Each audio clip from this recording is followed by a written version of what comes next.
Hello, and a huge welcome to this week's episode of Gina Gardiner and Friends. Today I am joined by Madeline Black, and she's a lady I've known for some time. She's quite incredible, as you'll see from her story. She's a speaker, an author. She's the host of the podcast Unbroken: Healing Through Stories. She has written a book called Unbroken, which shares her story. And our theme today is going to be about forgiveness. But this is a lady who won the Amazing Strength Award in 2018. And she is someone who has shown huge resilience. Welcome, Madeline. So pleased to see you. Oh, thank you, Gina. Lovely to be back here with you again. Thank you. Please share a bit of your story, because I think that puts so much into context when we're talking about forgiveness. Yeah, I mean, my story, to be honest, is not a nice story. It is one of pain and violence and trauma, but it is one of overcoming. And as you said, it is one of resilience. So to cut a very long story short, I was just 13 when I went out on a night out, which went disastrously wrong, and I was gang raped by two men.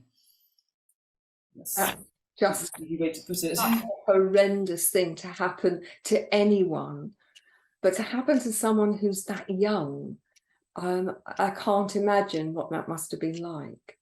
Yeah, it did. It had a huge impact on me, obviously. I was terrified of any comeback from them because they threatened me. So I didn't speak about it for many years. But in that time, I used every method I could to numb out, to disconnect, to forget, to push it far away from my head. And I ended up with an eating disorder, depression, using drugs, alcohol, attempted suicide. I had 6 months in a psychiatric ward. So I wasn't in, obviously, a very good place for a long, long time. What was it, do you think, that made the difference? Was there a particular moment, or was it a combination of things where you moved from trying to anesthetize yourself, which so many people do when they're hurting, to actually taking the power back, taking control? I think it is, like you say, it is kind of multi-layered. There's many, many things that happen, but I think meeting my now husband nearly 40 years ago was a huge turning point, because I couldn't believe that somebody wanted to love this person, me, that had so much self-loathing and worthlessness, all these thoughts around myself, a waste of space. And really through love, I saw that I was lovable, and it showed me that love is always going to win at the end of the day, whether that's love from someone else, love of yourself, which is very important, or just being able to give love back in return. So that made a difference. Reversing my decision on not becoming a mum made a huge difference. I had 3 girls. And then my persistence in always wanting to live my best life, just refusing to be identified, becoming a mum, but always wanting to clean up this trauma, because I studied psychotherapy as well. I was a psychotherapist for many years, and I, funny, thought I was healed when I went to my course, and it didn't Yeah. take very long for more trauma to reappear. And I thought, oh goodness, I thought I'd worked all of this. So it was very multi-layered. So I don't know if it was one thing in particular. I think everything really played a part in my recovery or my healing. I've worked with many people who have suffered a whole range of abuse. And one of the common denominators, I think, is how the impact is that people then believe that they are unlovable, that the impact on their sense of who they are, when in reality, it's not you who you've been damaged, but the fault lies with the perpetrator, and yet it's the person who's on the receiving end who often feels that self-loathing. And for certainly some of the clients I've worked with, they feel guilt about the fact that it's happened. Totally identify that. And now looking back, I've had many, many years to process this, and it was my shame that really kept me quiet for years. It lied to me, and it took my voice away. It kind of robbed me of my voice. It kept me silent. And also the pressure that we get from society, where you were out drinking, what did you expect? She was asking for all these messages, the victim blaming messages. It's such an intimate crime that it is so common to just take it on board and think, well, I could have prevented this. And we say I was raped rather than she was raped. So we kind of make it very personal as well. Um, yeah, no, I lived with guilt and shame for years. It took me a long, long, long time to realize that 100% of all rapes are caused by rapists, nothing else. It wasn't my clothes, it wasn't the alcohol. It came down to the fact these two men chose to rape me and nothing else. And the shame, I held on to inappropriate shame for years, and I know as well that so many people hold on to shame and guilt that doesn't belong to them. It always belongs to the perpetrators, always. I'm reminded, I was, as you know, I was the head teacher or principal of a large school, and soon after I took over, and this was in the early 80s, I invited somebody to come in and do training for the whole staff, teaching and non-teaching, about abuse. And we were sitting there, they were showing a video, and suddenly my secretary, who was about to retire, she was 60, ran out of the room sobbing. And I left the room and I went to find her, and she was inconsolable. I couldn't, to start with, I couldn't tell what she was saying. She couldn't stop crying. And it turned out that she had been abused sexually when she'd been in her teens, and she had never told anybody, not even her husband, or especially not her husband, perhaps. And for the first time, she felt ready to talk about it. And you think, that had happened nearly 5 decades before. And to carry that burden, it had definitely coloured her whole life. And it's so wrong and such a shame. And that won't be uncommon at all. I've got many, many incidents. When I first shared my story in 2014 with an organisation called the Forgiveness Project, within a few weeks, 2 weeks, I had hundreds of messages, mostly from friends of mine. But again, another friend in her 60s had never told anyone. No. She told me for the first time. And then it kind of went to different countries, and it kind of went a bit viral, the posts that we shared.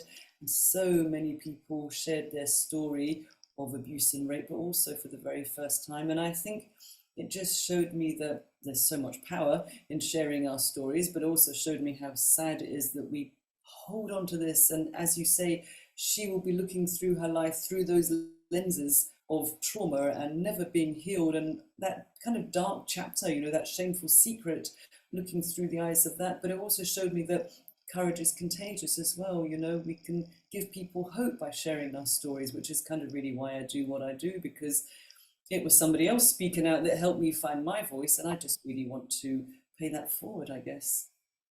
We're going to go for a short break now, but when we come back, I want to explore with you the whole theme of forgiveness.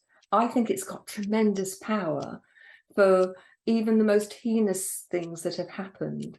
And we're talking about abuse and the need to heal and how to heal effectively from something which is so significant in your life, whether that's an inappropriate action or full-blown rape. The trauma, the level of trauma doesn't necessarily equate to the level of hurt and need to heal, does it? Yeah, it's not about comparison. It's not pain Olympics. It's not, somebody will say to me, when I was raped, but it wasn't as bad as you, because it's never about what happens. It's always what we do with it. And it's where you're starting from as well. When I worked as a therapist, I could have two people that lost their father, for example, and one would say, I'll never get over the death of my dad. And one would say, I'm so grateful he was my dad.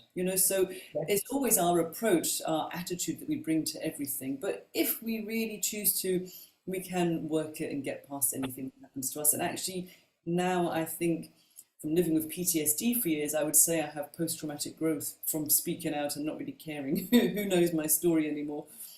I think that's a really powerful thing to say, post-traumatic growth.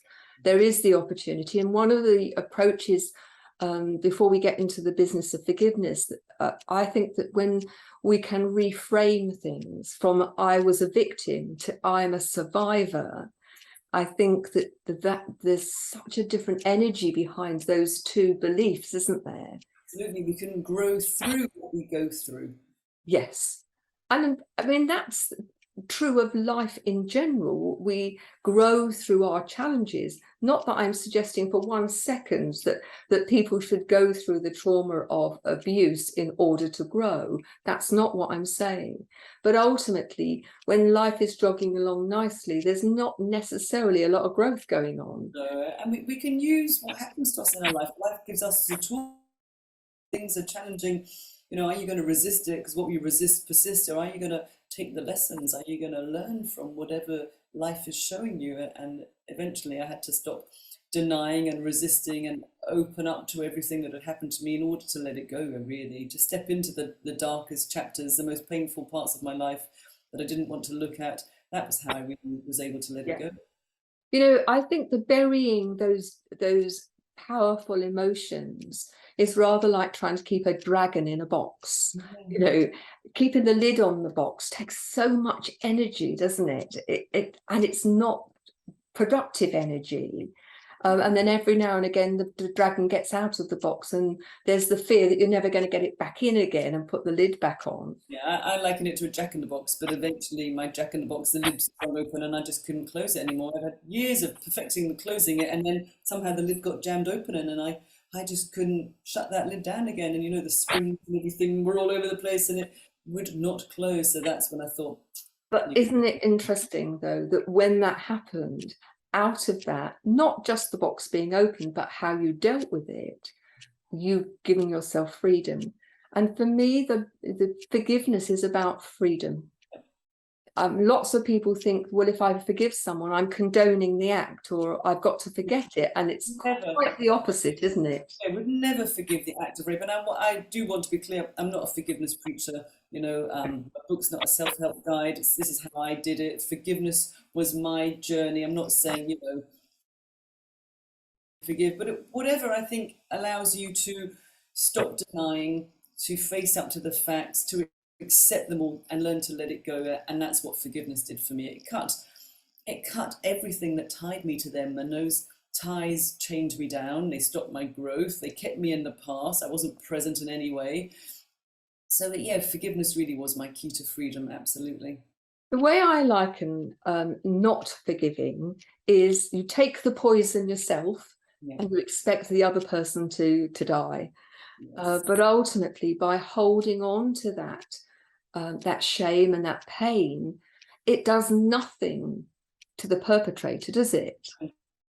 To you, I was filled with anger and hate and revenge for years, and I struggled to have these children, and I thought, what kind of mum am I going to be if I can't let that go, if I can't show them we can go through tough times, but we can get through them as well. I wanted them to see that as well, to build their resilience. So yeah, I just thought, this is doing me more damage than they don't have any idea. So for me, I deserved peace with my past. I deserved to let it go. I held on to it for way too long, and it was like a ball and chain around my ankle. I was just dragging it everywhere with me. So yeah, it was definitely time to let it go. But we don't see that until we see it, so it's very hard. And I always used to call myself an accidental forgiver, because I was never going to forgive them. I plotted all these horrible scenarios against them, hoping that they would get it. Somebody would do the same to them and worse.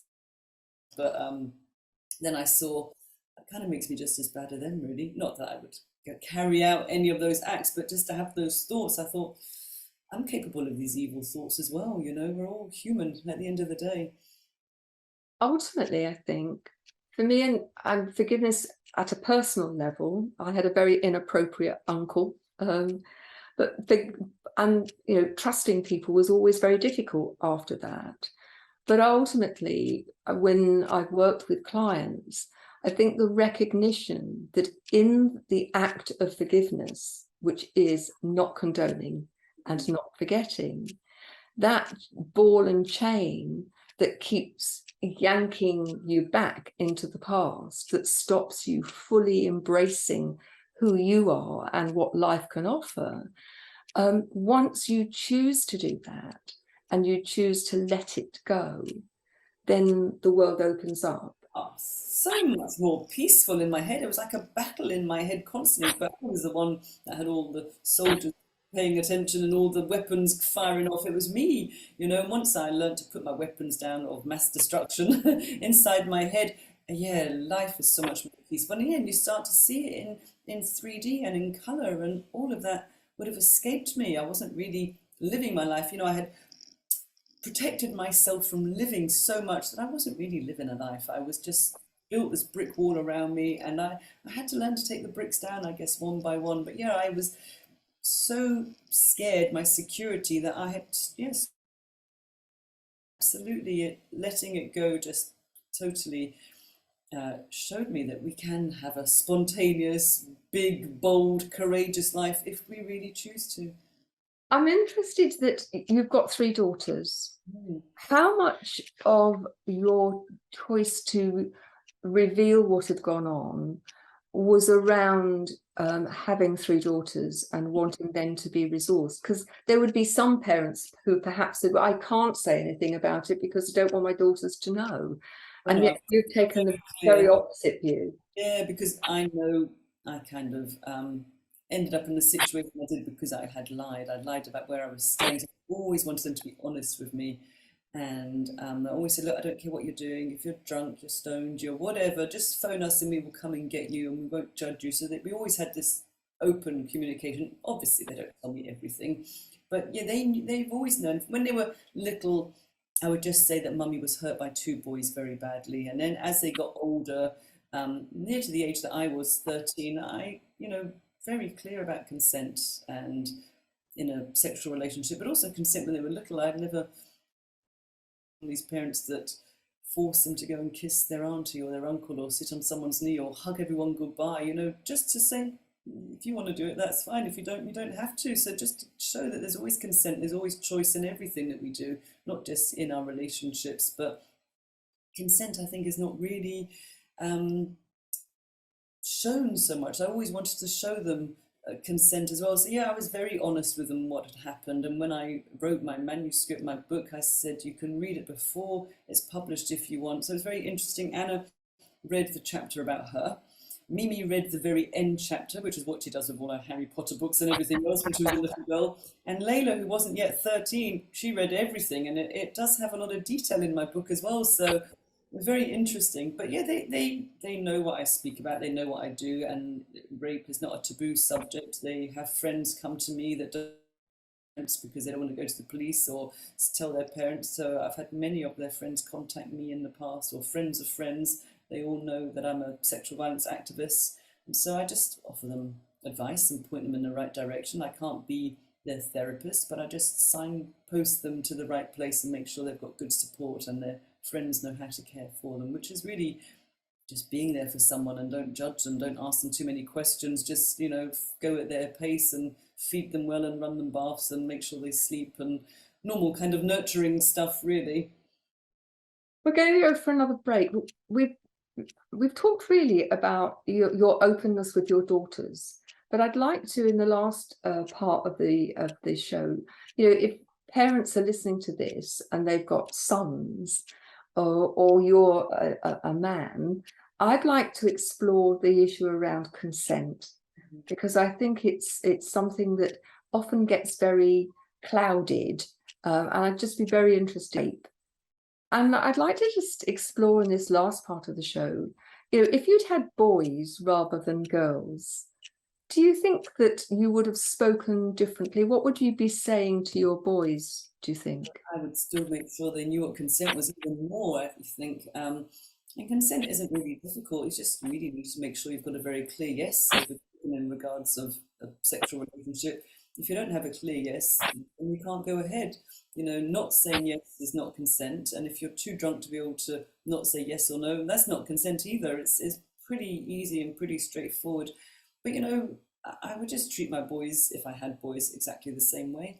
If they were ever in trouble, if they were ever worried, just call us. We'll come and pick them up. I would never judge them. I just want them to be okay out there. But it's hard because I wanted to get the balance of not overly protecting them, but also letting them live their life. And I saw that I could overly protect them. And then I thought I could corrupt them. I could put all my fear and project all of my stuff in my head onto them. And we have to be careful what we ask for, because I wanted them to be fierce, independent, confident young women, which they are, which in some ways is good, in some ways is not so good. But I got what I asked for, and I thought if I coddle them up, wrap them up in cotton wool, and never let them out, they're never going to be streetwise. How will they know how to be out there? So I had to learn to let them live their life, which was tricky from my point of view, but they're all absolutely fine.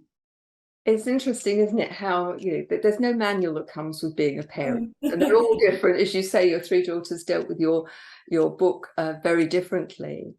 But I think for coming at it from the point of view of being a head teacher or principal, how often parents would come and say, "I'm not sure how to handle this," and would often underestimate what children could deal with in their wish to protect them.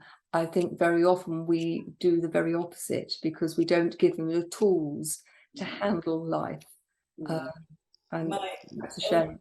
Absolutely. My youngest daughter just got married and my nephews were there. My second youngest nephew, he's about 15, and he said to me he wanted to read my book. And I said, "You know what it's about?" And I said, "It's not always very nice to read, Sammy." And he said, "But it's okay. I look at you now and I know that you're okay and it ends well." So, What an astute young man. yeah, he is. They live in Spain, so he calls me Auntie Madalena. Yeah, and that's what he said. He says, "I can see you end up really well." So just remind our listeners what the book is called. it's called Unbroken. And you can find that on Amazon and on your website, I believe. Yes, yeah, any bookstore. You can order it, or from any online bookstore, yes.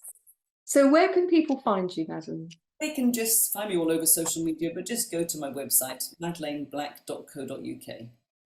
It's been an absolute joy to talk to you. The final couple of minutes of the show, what would you like to leave our listeners with? What's the message that you would like to give them? During one of my podcasts, somebody once said to me that there's always hope, and she said hope stands for, well, there's two things she said: help one person every get out of her situation, but I love the other one, which was hold on, pain ends.